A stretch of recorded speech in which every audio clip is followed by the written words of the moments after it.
Welcome to the second episode of Chapter 1, which is honestly the first real episode since the last one was just kind of a preview of what's to come. Now, hopefully you watched the channel introduction, so you'll have some kind of sense as to what we're going to be discussing in this series. If not, definitely check that out. In the meantime, the basic idea is the existence of something that I call the psychic realm, which I believe accounts for the great deal of overlap between psychosis, spiritual awakening, and psychedelics.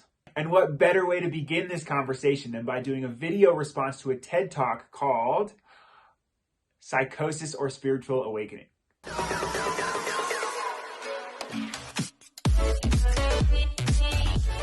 The TED Talk was given by a photographer named Phil Borges, who has spent the last few decades going around the world documenting indigenous tribes.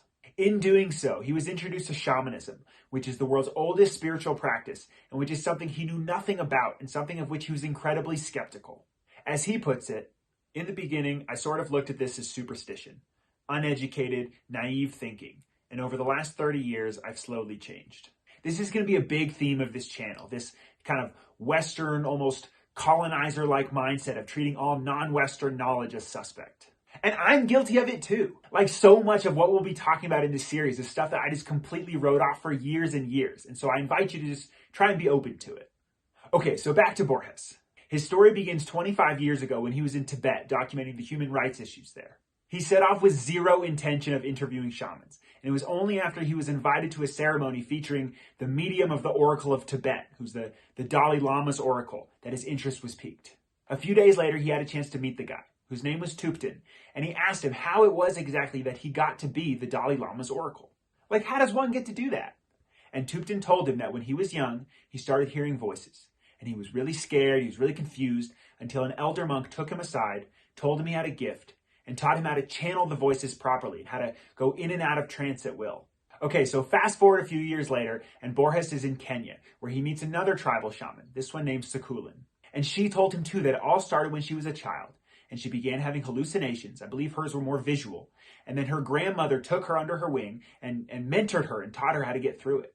Borges says, at that point, I decided what I wanted to do is start actually seeking out these people that go into altered states of consciousness in order to heal or predict for their tribes. Since then, Borges has interviewed 40 shamans on, I think, every continent except Antarctica, and he was just so struck by how similar all their stories are. Nearly all of them said some version of, when they were young, they started hearing voices, and they were scared, and then a village elder took them aside, told them they had a gift, and taught them how to handle it. Now, what they go through is an ordeal to be sure, featuring a kind of death and rebirth, but one that they're expected to emerge from stronger, provided the right guidance and community support. This often ends with the person assuming a leadership role in the tribe, typically as a healer or a seer, which is someone who predicts the future. So intrigued was Borges by all that he was learning that he eventually made a documentary called Crazy Wise, which follows the story of two young Americans, both of whom have been diagnosed with schizophrenia, on their path to healing.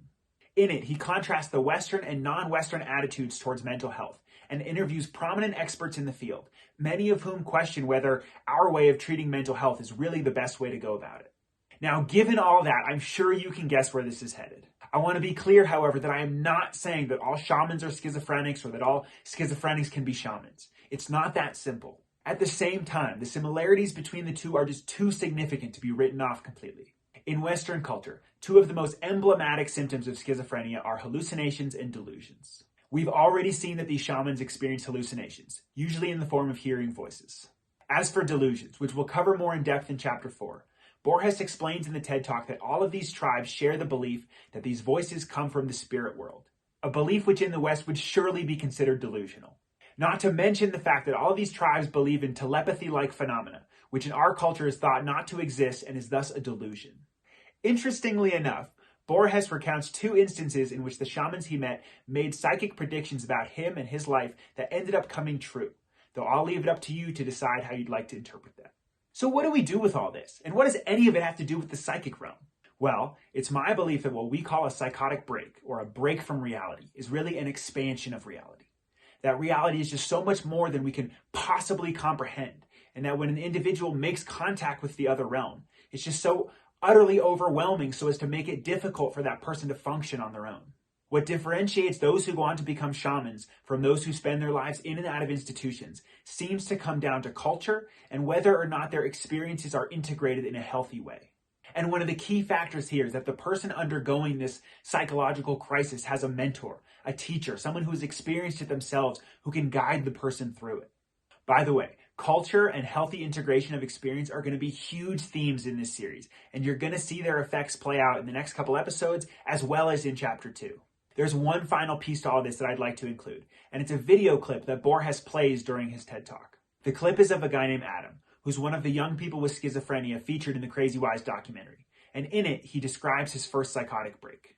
I'll be reading it for copyright reasons, but the words are his own. It was just this total shattering, and my mind just opened, and I started thinking of all these different things, and in that sense, it was beautiful. I found it was the first time I ever experienced a real connection to the universe, where I really felt like a part of this, that I was this was me. It was just like incredible and so simple, just absolutely amazing. And then I kept going, and then I went way too far, and then it got scary. What's striking to me is that he speaks of beauty and a feeling connected to the universe. It sounded similar to that feeling of unity that many experience while on psychedelics. But just as psychedelic trips can be good and bad, Adam's journey turns dark. I believe that he tapped into the psychic realm, the non-physical realm of reality from which our physical reality originates. And just as we have both beauty and horror here on Earth, so must there be up there.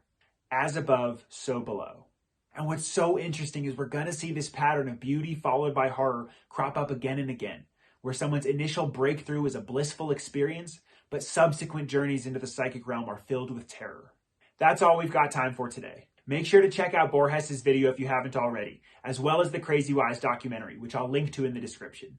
In the next episode, we'll be taking a look at some fascinating research out of Stanford on the cross-cultural differences in voice hearing, which honestly are pretty incredible.